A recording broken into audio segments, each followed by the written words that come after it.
It takes 10,000 hours for someone to become an expert in their field. And recently, I just crossed this 10,000 hour mark. I started in 2016, and as of today, I've accumulated over $1 million in my portfolio. In this video, I'll be sharing with you 5 things I've learned from my experience in investing so that you can achieve the success I did in a shorter amount of time. So number one thing I've learned, and this is by far the most important and yet also the most overlooked, and that is to stop day trading. Every YouTube trading guru is telling you to day trade to make fast money, but what they won't tell you is that 90% of day traders get eaten up by the institutional investors and never make any money. Personally, I've had days where I was making $4,000 per day, and then days where I'd be down $10,000 to $20,000 when I was short-term day trading. Every time I would take a loss, I would be super emotional, and I would try to make the money back, but because I was too emotional, I would end up making more stupid plays and lose even more money. And that cycle would continue over and over again. It was a constant hamster wheel of making a lot of money and then losing more money. There was one trade that I remember till this day where I was day trading and I lost a substantial amount. And instead of just taking my loss for that day, I went into another trade and lost even more money. That's when I realized that trading, especially short-term trading, was not a reliable and consistent method to compound my wealth. And it's not sustainable when working a full-time job. I was literally checking the markets 24/7. That's when I dug more into people like Warren Buffett and even Charlie Munger. They didn't day trade, but they were billionaires. I studied their patterns and formulated a system that allowed me to consistently make money the way millionaires,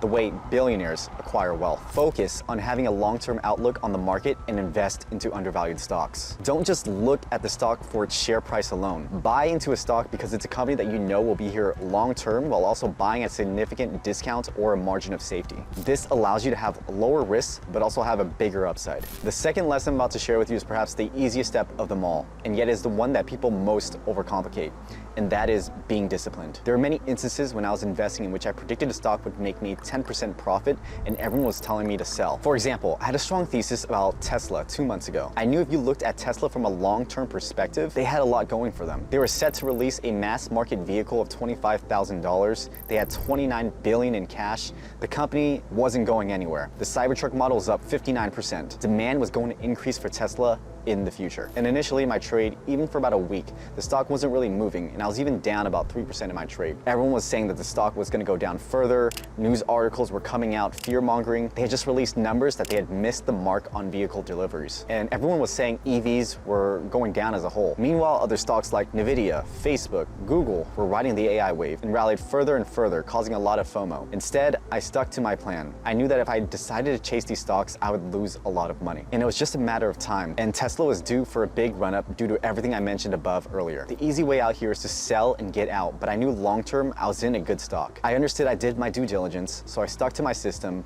remained calm, and wrote out the volatility to come out profitable in my trade by over 20%, managing to turn $100,000 into $120,000. So you need to remember to follow a trading system. When you enter a trade, you must know when to enter, how long you want to hold the trade for, and when to take profits. It is easy to get lost in the hype where everyone else is making money while you're not, but you have to be careful with this. If you want to become a top 1% investor, you need to learn how to control your emotions because investing is a purely emotional game, and learn to stay disciplined through your trades, because if you stick to your system that is back-tested and proven to get results over a long enough time horizon, you will come out profitable on the other side. Which brings us to the third lesson, which is one that most people overlook, but often will get you the best results. And that is, when in doubt, stick to the fundamentals. So in 2023, I was already making $10,000 per month for my strategy, but my goal was to hit $50,000 and $100,000 months in profit. And at that time, I saw so many of my friends getting into meme stocks like GameStop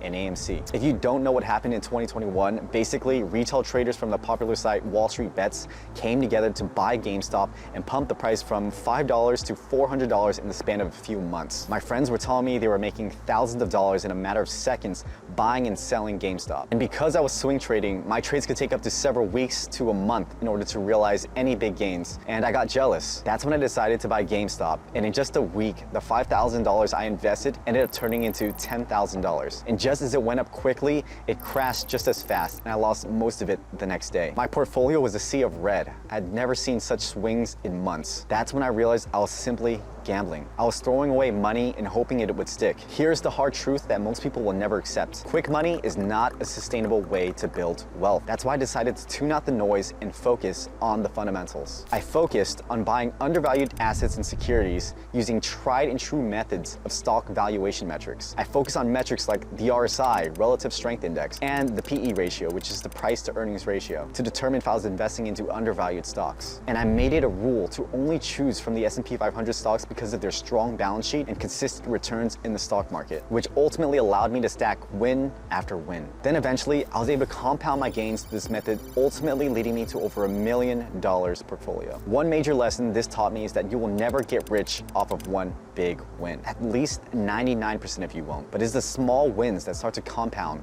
one after another. Going for the 3 to 5% gains every trade won't be the fastest route, but it allowed me to snowball my portfolio the more I kept sticking to my plan year after year, month over month. $1,000 turned into $10,000, $10,000 turned into $100,000, $100,000 turned to $1 million.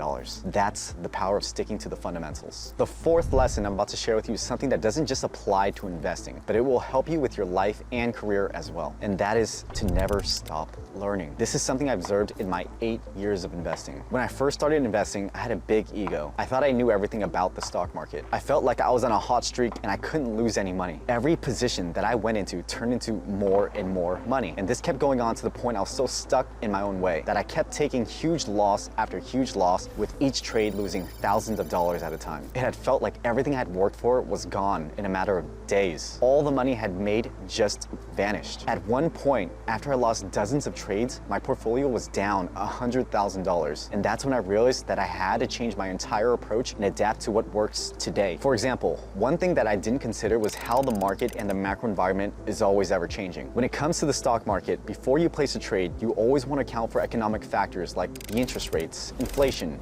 GDP growth, and unemployment. They are constantly changing and affecting the current market conditions. What worked 4 years ago probably isn't working today. And if you're not able to consistently keep up with the stock market, you're not going to be able to survive. The reason for this is because the decisions on interest rates, taxes, and regulations can impact the stock market. Think of interest rates like the price of money. When this price changes, it affects everything that involves money, which is pretty much all of trading. For example, higher interest rates makes borrowing more expensive. Lower rates make borrowing more cheaper. This in turn affects businesses, consumers, and investors who use the borrowed money. This can overall speed up or slow down overall economic activity. If you don't have a proper system to account for these, you will be left behind. So what I would recommend is to be able to be flexible and adjust your strategy in response to new information in changing environments. Keep an open mind at the end of the day. There's actually something that Charlie Munger says, who is one of the best investors of all time. And he said, I think that a life properly lived is to just learn and learn all the time. I'm on a never-ending quest for education and wisdom, and that is what allows me to always stay on top of the stock market. If you keep learning, this will keep you ahead of the game. Now that we have 4 lessons down, let me share with you the last lesson, which is my favorite of all time, and that is to focus on your own journey. I know that sounds corny, but there are so many times in the last 8 years